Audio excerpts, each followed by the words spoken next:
Thank you for tuning in again, guys. So this video is going to be a mixture about if you're facing prison. So I've been reached out to quite a few times recently saying that people are really scared, you know, they don't know how they're going to cope going to prison. Like, can I give any advice? So I thought I'd make a video to try and answer a lot of your questions rolled into one video. Possibly grab a pen and paper, or you're just going to have to come back because I am going to give you a list of the things that are so important to take in with you. I'm going to start off with a really good question I got asked actually the other day, was when you go to court. So let's forget the whole remand situation. We're not going to look on that because obviously anybody that understands all of this knows if you get remanded, you'll go to court from prison, so it doesn't count. So if you're on bail and you know you're facing jail, before you go to jail, make sure you pack all your stuff. I'll give you a list in a second. But I got asked a question, can you say goodbye before you go? Like, so you're in court, do you get to say your goodbyes once you're sentenced? The answer is no. Unfortunately, you're not going to get to say goodbye. My advice to you is give your hugs, give your kisses, do all of that stuff before you walk in that courtroom, because you will stand in the dock, and the minute that you get sentenced, the officers will probably all be sat side by side anyway. They will cuff you and they will take you straight downstairs. That is a really tough moment, especially if you know you've got your family sat behind you. So just try and be mentally prepared. I think it was such a good question because at least if you know this is how it's going to plan out, at least you kind of know what to prepare for, because it is tough. I have been in that situation where I've been taken down and you don't get to say goodbye. You can hear your family crying or kicking off and stuff like that. So it is crap. Another question I got asked is mobile phone. Can you like take your phone? So you've got two options: leave your phone with your family, leave it at home, do that. If not, make sure it's switched off, keep it on you. The officers, when you go down, they will take your holdall, because make sure you've got your holdall sat beside you when you're in the dock. They'll take your holdall, they'll take anything that's belongings that are on you, they'll take them and they'll get like stored up in bags and they'll go on the prison van with you to the prison. So you can take your phone. Anything that I say take, it's not guaranteed they'll let you keep at prison, but I'll explain this one in a sec. So yeah, switch your phone off, take it with you if that's what you choose to do. If you're going to do that, you might as well take your phone charger as well. I'll explain why in a bit. So that will happen. They'll take you, as soon as you get your sentence in, they'll take you straight down and you'll go into a holding cell. You will be there until about 5:30, 6 o'clock. The reason being is the van will not take you to prison until the court is finished. The last case has to be heard in case there's any more people being sentenced. Sometimes, if you're early in the morning, they do a lunchtime van. It's very rare, depending on how much staff they've got. So if you've been in court and you're done by 10:30 and a van does come at 12, there is a chance that you could get taken. If not, you probably won't land up to prison till about 8 o'clock at night. I think I got there about that sort of time anyway. So you'll go on the van then, you won't get a phone call or anything at this point. Now, when you arrive at the jail, this is a very, very important thing. You must have a phone number. I've said it before and I'll say it again, you'll get a 5-minute phone call. Now, this cannot be broken down. You cannot go, I want 2 minutes to ring my mum, 3 to ring my dad. You can only ring one person. So if somebody doesn't answer, they will let you try another number, but they won't let you keep trying to ring loads of people. If you can't get hold of that person, they will make a note and they will give you the phone call the next day. It's a free 5-minute phone call. So make sure it is the number one person that you want to speak to, and make sure you've got the phone number on you. At this point in reception, they will take your photo, make an ID card. You'll see healthcare. There should be some induction workers that are prisoners. They should be there to support you. You'll get fed. You'll have to wait in a waiting room with other prisoners that have come in from other jails. Some of them will be in the same position as you, which is not a bad thing, because you can sort of reassure each other and comfort each other, and you might even possibly get put on the same wing. From then, yeah, if you haven't eaten, they'll feed you. So then they'll prop all your stuff. Now, make sure, clothing-wise, I would take about 10 tops. So whether it be in t-shirts or jumpers, I think it's only about 8, but it's better to take too much than it is not enough. But so it could be like 4 t-shirts, 4 jumpers. You are not allowed hoodies. Do not take any hoodies in there because you will not be allowed to wear them. a coat. You're allowed one coat. Now, when I was leaving prison, they were getting to the point where you're not allowed a black jacket in prison. The reason this being because it basically, they were saying that it looked too much like an officer because their uniform is black. So if you can shy away from a black coat, that will be really helpful, because you don't want to get there if it's winter and they say you can't have a coat. Now, I think you was allowed a hoodie on your coat, but I have been out 2 years now, so things could have changed. So I'd advise, if you can, take one without a hood. If it's all you got, take it. Don't buy new stuff. Bottoms, I don't know. I'd probably take about 6 bottoms. I think it might be 4. I can't remember. You're allowed jeans, you're allowed leggings, you're allowed joggers. There's not really an issue on them. Don't bother taking mini skirts because that won't happen. I think you're allowed a couple of dresses. People might laugh at that, but you know, some girls, we have parties in prison. Obviously not with, actually I say not with substances, but some girls do. But you know, if you go on a visit and your partner's coming, you might want to put a dress on. You might want to dress up nice. Girls do in prison, believe it or not. Then footwear, I think it's 2 footwear. Maybe just take 3 trainers or shoes. You're not allowed high heels. And underwear, you can take a limited amounts of underwear. So make sure you take all your own underwear. If you don't wear sports bras, I'd advise you to take 1 or 2, because if you want to go to the gym or do any gym classes, then you know it's ideal to have sports bras. And shorts, I'd take a couple of pair of shorts as well. I'm telling you, jail is the worst in summer. It is so hot. It's unbelievably hot in there. So that's basically down to your items. I would take your hair straighteners and your hair dryer in there if you've got any, because once you become enhanced, you'll be allowed these items. So again, some of these officers might go, right, on your visit, you need to hand out the phone. You might need to hand out the hair dryer and straighteners. Some will let them keep it in the store prop, so you might as well take it. But don't worry if you don't have these items or you don't want to take them in, because you can have access, I've said it in videos before, to like hair dryers, hair straighteners.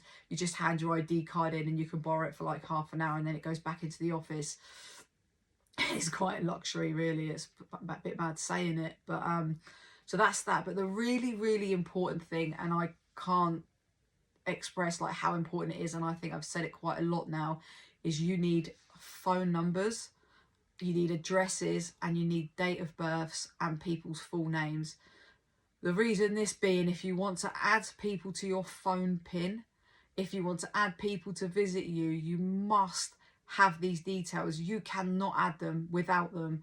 So people go in, they'll go to prison, they've got no, you know, I didn't know, for example, my best mate's date of birth, her full address or whatever, because you need the postcode and stuff like that. So you've got to wait to write to them or them to write to you. You've then got to ask for these details. You've then got to add them onto the system, which can take a few days.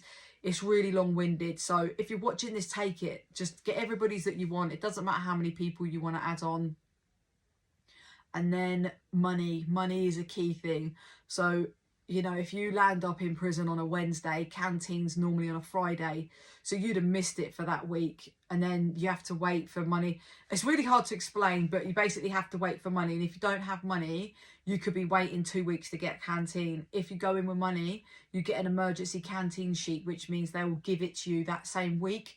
But you've got to have money with you when you go into prison to be able to get that. Otherwise, you have to wait for money to be sent in.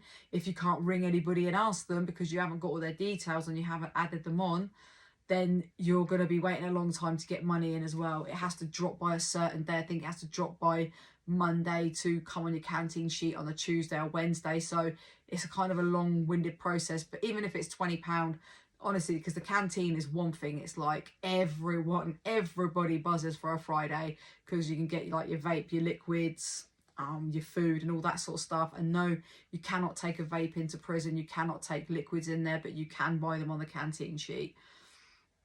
So yeah, so that'll be that. And I've said it again, I know I keep repeating myself, but you know, I know that not everybody watches all my videos, so I will say it again. Them first week to max are gonna be the scariest, the hardest moments of your whole sentence. You know, you are going to be terrified. I went in with somebody and I was terrified, but I promise you, I absolutely promise you, it gets easier and it gets easier, and you will talk to people, you'll meet people, I think the hardest bit is finding your feet, is literally learning how the system works, you know, and what you can and can't do and stuff like that. So it does really does get easier. Make sure you come out your cell. Again, you need to come out first thing in the morning. Just face the fear straight away.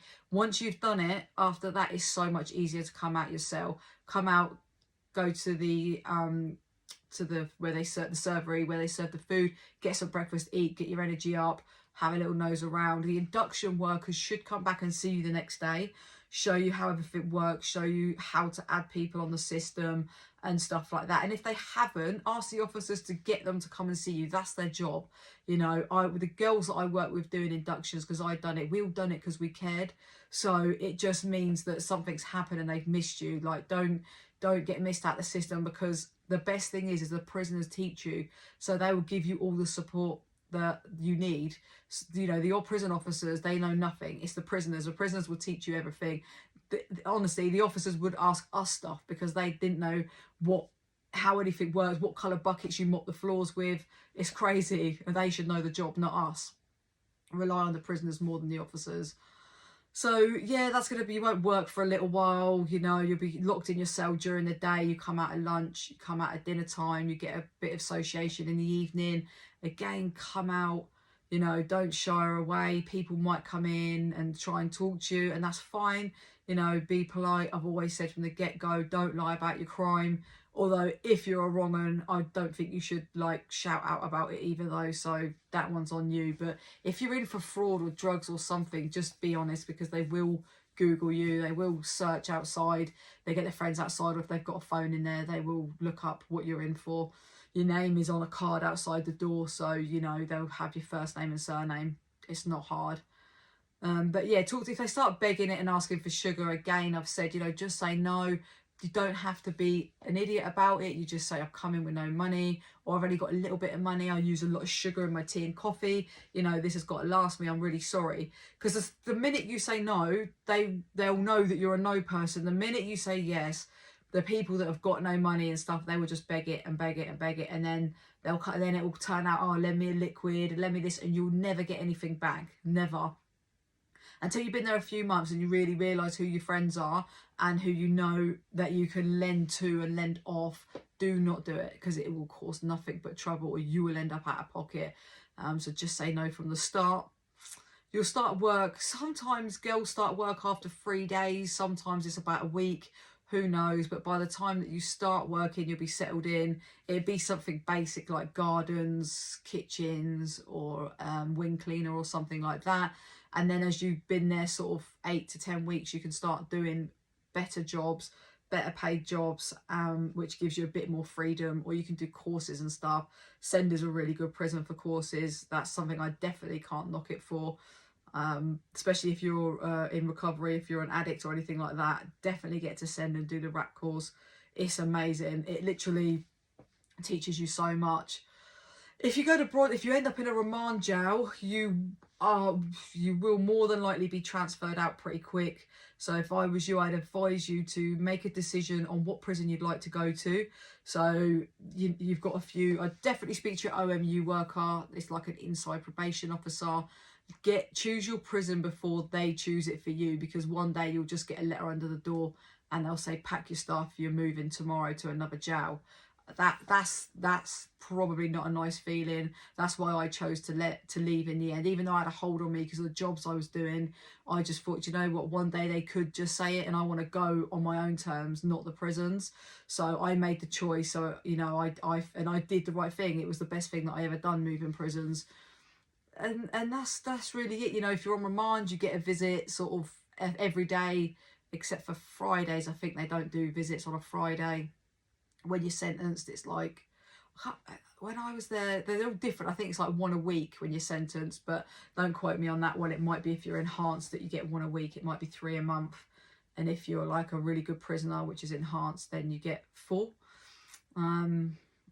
That's really it. So I was going to go into the point of about your mobile phone. So I made a decision when I went to prison just to keep my nut down, change, work on myself and behave.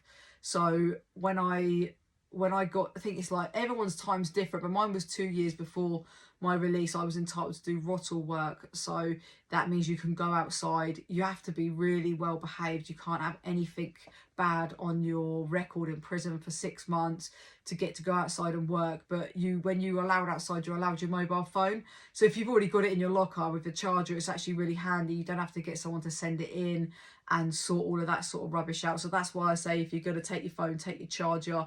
If you're somebody that's doing, you know, a year or more, that will be entitled to do rottles and actually want to get your nut down and progress to that, it's really good.